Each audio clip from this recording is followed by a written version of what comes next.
Today guys, nandito tayo ngayon sa Busselton Jetty. Ito ang longest jetty dito sa Australia.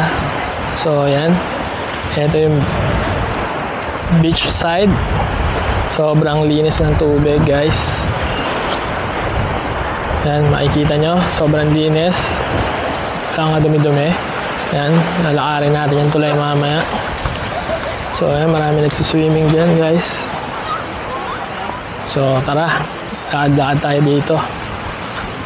Pag nagpunta tayo rito sa Busselton Jetty guys, yan, pwede kayo mag-swimming dyan ng libre.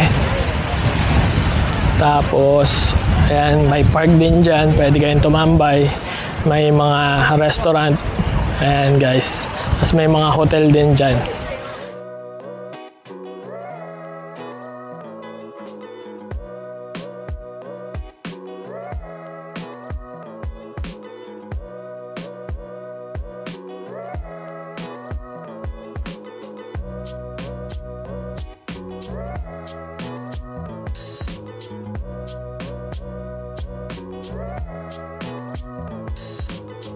So dito sa jetty, kung gusto mong pumasok, babayad ka ng $4 jetty walk pass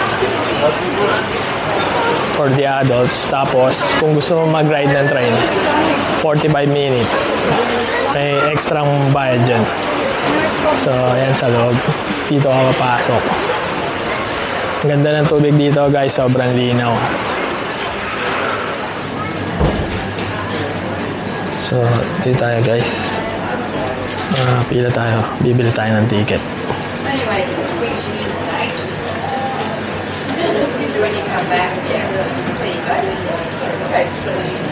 So, you buy a ticket for myself?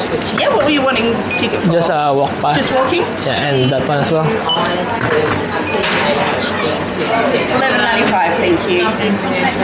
So must be at the Skellies. Yeah.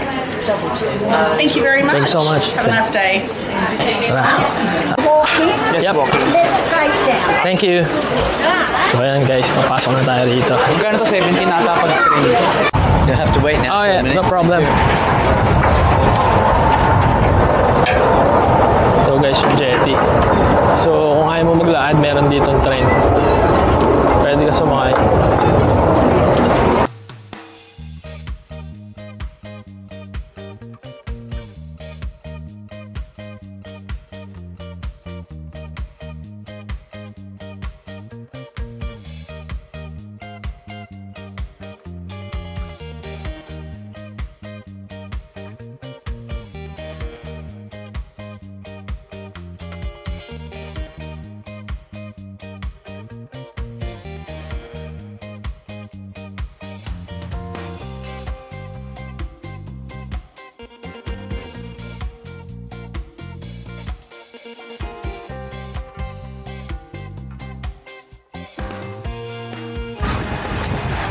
So guys, tignan nyo yung tubig oh. Sobrang linaw.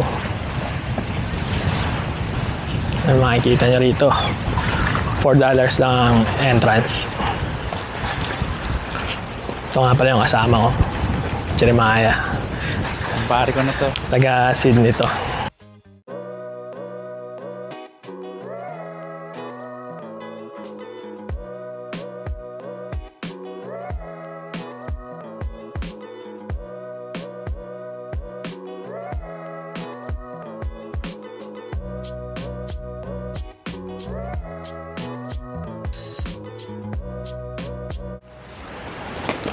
So guys, yan, narating na natin yung dulo ng Busselton Jetty. So ito, makikita mo dyan guys. So dulo na ito, pwede kang mag-snorkeling or mag-scuba diving. Itong Busselton Jetty guys, isa to sa Underwater Observatory and Marine Sanctuary. One of only 6 natural aquariums in the world. So dinadayo to dito para mag-snorkeling and scuba diving guys. So yan, parasailing din. Sobrang ganda rito guys. Ayan, sobrang linaw ng tubig.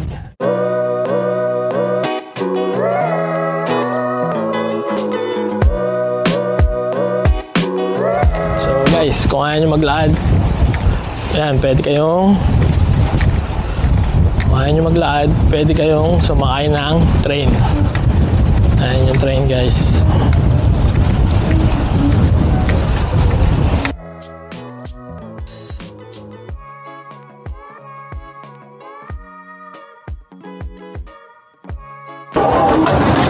Guys, pwede kayong sumakay sa train.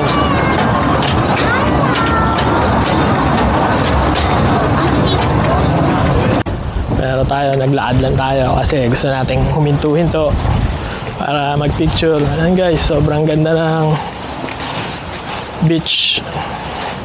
Ayan, pwede kayo mag-swimming. Sobrang ganda.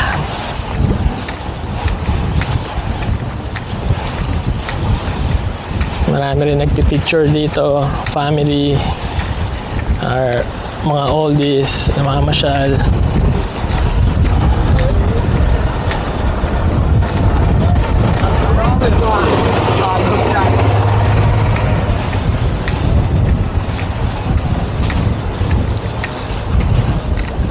And guys, para mga duck sila or ano, hindi ko alam tawag dyan.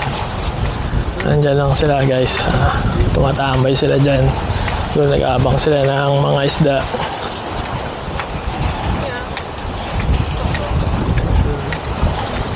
Yan, malapit na tayo sa dulo ng jetty kung saan tayo nang galing. Yan. So, yan. Pakita ko lang sa inyo tong view guys.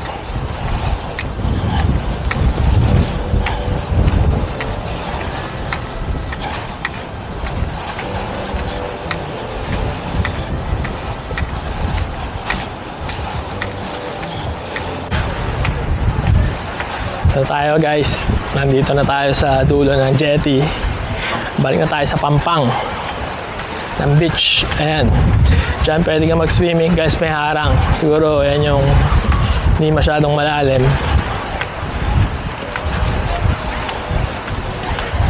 Buy your ticket. What?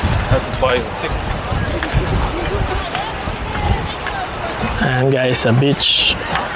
Sa Pampang na tayo. Sobrang linaw ng tubig. Sarap mag-swimming guys. Ayun, marami nagsiswimming doon. Mga naka-green. Siguro mga student sila. Grupo sila doon. Meron din mga solo-solo.